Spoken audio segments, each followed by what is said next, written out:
ಹುಡುಗಿ ನೋಡಲು ಹೋದಾಗ ತಪ್ಪದೇ ಈ 4 ಪ್ರಶ್ನೆಗಳನ್ನು ಕೇಳಿ. ಮದುವೆಯಾಗುವುದು ಜೀವನದಲ್ಲಿ ಬಹಳ ಮುಖ್ಯವಾದ ನಿರ್ಧಾರ. ಇದಕ್ಕಾಗಿ ಪ್ರತಿ ಹೆಜ್ಜೆಯನ್ನು ಎಚ್ಚರಿಕೆಯಿಂದ ಇಡಬೇಕು, ಇಲ್ಲದಿದ್ದರೆ ಇಡೀ ಜೀವನವೇ ಹಾಳಾಗಬಹುದು.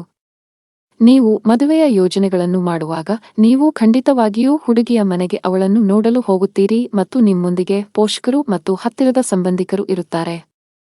ಸಂಬಂಧಿಕರು ಪರಸ್ಪರ ಮಾತನಾಡುವಾಗ ಹುಡುಗ ಮತ್ತು ಹುಡುಗಿ ಪರಸ್ಪರ ಮಾತನಾಡಲು ಅವಕಾಶವನ್ನು ನೀಡಲಾಗುತ್ತದೆ. ಅಂತಹ ಪರಿಸ್ಥಿತಿಯಲ್ಲಿ ಹುಡುಗಿಗೆ ಯಾವ ಪ್ರಶ್ನೆಗಳನ್ನು ಕೇಳಬೇಕು ಇಲ್ಲಿದೆ ನೋಡಿ. 1. ನಿಮಗೆ ಯಾವ ರೀತಿಯ ಜೀವನ ಸಂಗಾತಿ ಬೇಕು? ಪ್ರತಿಯೊಬ್ಬ ವ್ಯಕ್ತಿಯ ಆಯ್ಕೆಯು ವಿಭಿನ್ನವಾಗಿರುತ್ತದೆ ಮತ್ತು ಪ್ರತಿಯೊಬ್ಬರೂ ಅದರಲ್ಲಿ ಹೊಂದಿಕೊಳ್ಳುವ ಅಗತ್ಯವಿಲ್ಲ. ಇದಕ್ಕಾಗಿ ಹುಡುಗಿಗೆ ಖಂಡಿತವಾಗಿಯೂ ಈ ಪ್ರಶ್ನೆಯನ್ನು ಕೇಳಿ, ಅವಳು ಯಾವ ರೀತಿಯ ವ್ಯಕ್ತಿಯನ್ನು ತನ್ನ ಜೀವನ ಸಂಗಾತಿಯನ್ನಾಗಿ ಮಾಡಲು ಬಯಸುತ್ತಾಳೆ. ಸಾಮಾನ್ಯವಾಗಿ ಹುಡುಗಿಯರು ಪ್ರಬುದ್ಧ, ಕಾಳಜಿಯುಳ್ಳ, ವಿದ್ಯಾವಂತ ಮತ್ತು ಆರ್ಥಿಕವಾಗಿ ಸ್ವತಂತ್ರ ಹುಡುಗರನ್ನು ಇಷ್ಟಪಡುತ್ತಾರೆ.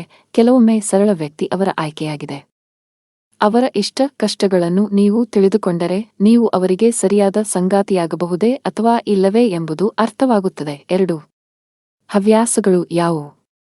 ಸಂಬಂಧದ ಬಗ್ಗೆ ಮಾತನಾಡುತ್ತಾ ಹುಡುಗನು ತನ್ನ ಇಷ್ಟಗಳು ಮತ್ತು ಇಷ್ಟಪಡದಿರುವಿಕೆಗಳ ಬಗ್ಗೆ ಹುಡುಗಿಯರಿಂದ ವಿವರಗಳನ್ನು ಪಡೆಯಬೇಕು.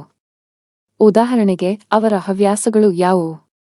ಇದು ಚಲನಚಿತ್ರಗಳನ್ನು ನೋಡುವುದು, ಪ್ರಯಾಣಿಸುವುದು, ನೆಚ್ಚಿನ ಬಣ್ಣಗಳನ್ನು ಧರಿಸುವುದು, ಶಾಪಿಂಗ್ ಮಾಡುವುದು, ಮೇಕಪ್ ಮಾಡುವುದು, ಅಡುಗೆ ಮಾಡುವುದು, ಚಿತ್ರಕಲೆ ಮಾಡುವುದು ಒಳಗೊಂಡಿರುತ್ತದೆ. ಇದರಿಂದ ಮದುವೆಗೆ ಸಂಬಂಧಿಸಿದಂತೆ ನಿರ್ಧಾರ ತೆಗೆದುಕೊಳ್ಳುವುದು ಸುಲಭವಾಗುತ್ತದೆ. 3.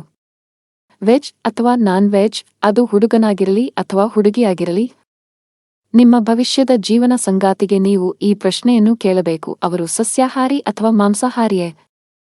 ಏಕೆಂದರೆ ಒಬ್ಬರಿಗಾದರೂ ಬೇರೆ ಆಯ್ಕೆ ಇದ್ದರೆ ನಂತರ ಜೀವನವು ಕಷ್ಟಕರವಾಗುತ್ತದೆ. ಏಕೆಂದರೆ ಸಸ್ಯಾಹಾರಿಗಳು ತಮ್ಮೊಂದಿಗೆ ಡೈನಿಂಗ್ ಟೇಬಲ್ನಲ್ಲಿ ಊಟ ಮಾಡುವವರು ಮಾಂಸಾಹಾರಿ ಆಹಾರವನ್ನು ಸೇವಿಸುವುದನ್ನು ಇಷ್ಟಪಡುವುದಿಲ್ಲ. ಅದೇ ಸಮಯದಲ್ಲಿ ಮಾಂಸಾಹಾರಿ ವ್ಯಕ್ತಿಯು ಮಾಂಸಾಹಾರಿಯಾಗಲು ತನ್ನ ಜೀವನ ಸಂಗಾತಿಯನ್ನು ಆಗಾಗ್ಗೆ ಪ್ರಚೋದಿಸುತ್ತಾನೆ. 4. ನಿಮ್ಮ ಭವಿಷ್ಯದ ಯೋಜನೆ ಏನು? ಪ್ರತಿಯೊಬ್ಬ ವ್ಯಕ್ತಿಯು ಮದುವೆಯ ನಂತರ ತಾನು ಯಾವ ರೀತಿಯ ಜೀವನವನ್ನು ನಡೆಸಬೇಕೆಂದು ಖಂಡಿತವಾಗಿ ಯೋಚಿಸುತ್ತಾನೆ. ಕೆಲವು ಹುಡುಗಿಯರು ಮದುವೆಯ ನಂತರ ಗೃಹಿಣಿಯಾಗಿ ಬದುಕಲು ಬಯಸುತ್ತಾರೆ, ಆದರೆ ಅನೇಕ ಹುಡುಗಿಯರು ಮದುವೆಯ ನಂತರ ಕೆಲಸ ಮಾಡಿ ಆರ್ಥಿಕವಾಗಿ ಸ್ವತಂತ್ರವಾಗಿರಲು ಬಯಸುತ್ತಾರೆ. ಭವಿಷ್ಯದಲ್ಲಿ ಅವರು ತಮ್ಮ ಹೆಂಡತಿಯನ್ನು ಹೇಗೆ ನೋಡಬೇಕೆಂದು ಹುಡುಗರು ನಿರ್ಧರಿಸುತ್ತಾರೆ. ಅವಳು ನಿಮ್ಮ ಆಯ್ಕೆಗೆ ಸರಿಹೊಂದಿದರೆ ನಂತರ ಮಾತ್ರ ಅವರೊಂದಿಗೆ ಸಂಬಂಧವನ್ನು ಮುಂದುವರಿಸಿ.